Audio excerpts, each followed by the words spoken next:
Terungkap hasil pemeriksaan Propam soal Kapolsek Cinangka dan anggotanya yang tolak dampingi bos rental. Buntut kasus penembakan bos rental mobil di res area KM 45 Tol Tangerang Merak, Propam Polri telah memastikan bahwa anggota Polsek Cinangka, Banten, terbukti bersalah. Hal ini karena anggota Polsek Cinangka telah mengabaikan laporan yang berujung pada penembakan bos rental mobil yang menewaskan Ilyas Abdurrahman, 48, di res area KM 45 Tol Tangerang Merak, Banten, Kamis, tanggal 2 Januari tahun 2025.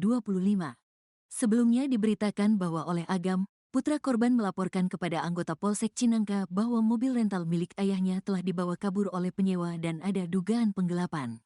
Sesuai hasil pemeriksaan Propam, ditemukan bahwa dua anggota Polsek Cinangka, Brigadir Dery Andriani, dan Bribka Dedi tidak melakukan tindakan yang semestinya ketika menerima laporan tersebut. Seharusnya sebagai anggota Polri, dia melakukan pendampingan, tetapi ini tidak.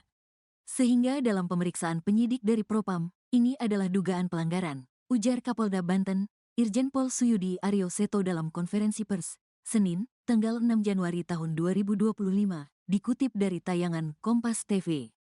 Dikutip dari kompas.com, semula Agam dan tim yang tergabung dalam komunitas rental datang ke Polsek Cinangka pada Kamis, tanggal 2 Januari tahun 2025, pukul 2.30 waktu Indonesia Barat. Agam dan teman-temannya diterima oleh dua anggota Polsek Cinangka, yaitu Brigadir Dery Andriani dan Bribka Dedi Irwanto. Namun, alih-alih memberikan pendampingan, kedua anggota polisi itu malah menyarankan Agam untuk membawa surat resmi dari pihak asing. Padahal, menurut Agam semua dokumen yang diperlukan ketika melakukan pelaporan telah disediakan. Dari Kapolda Banten Irjen Pol Suyudi Aryo Seto juga terungkap bahwa kedua anggota Polsek Cinangka memberikan informasi yang tidak utuh kepada Kapolsek Cinangka. Alih-alih menyampaikan laporan dugaan penggelapan mobil yang disewa, anggota tersebut justru melapor kepada Kapolsek bahwa aduan ini terkait asing. Hal ini yang membuat Kapolsek kemudian justru menjelaskan mekanisme pelaporan masyarakat terkait asing kepada pelapor. Dikutip dari Tribun News, Kapolsek Cinangka, AKP Asep Iwan Kurniawan sempat membantah tuduhan penolakan pendampingan terhadap bos rental.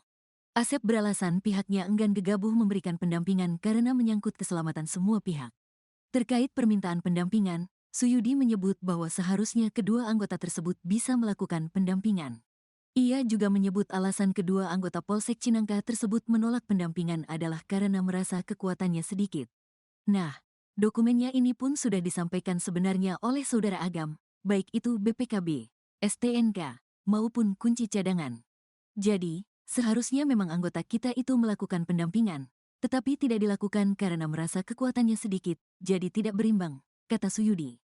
Menurut Suyudi, anggota polisi yang bertugas piket tersebut sebenarnya dapat meminta bantuan dari Polres atau anggota reserse di Polsek untuk melakukan pendampingan, namun hal itu tidak dilakukan. Seharusnya anggota kita bisa meminta tambahan, ke Polres misalnya, atau anggota reserse di Polsek itu sendiri. Tetapi kenapa itu tidak dilakukan, ujarnya. Dari hasil penelusuran oleh Propam Polda Banten, ditemukan adanya pelanggaran terhadap ketidakprofesionalan Brigadir Dery Andriani dan satu anggota piket lainnya.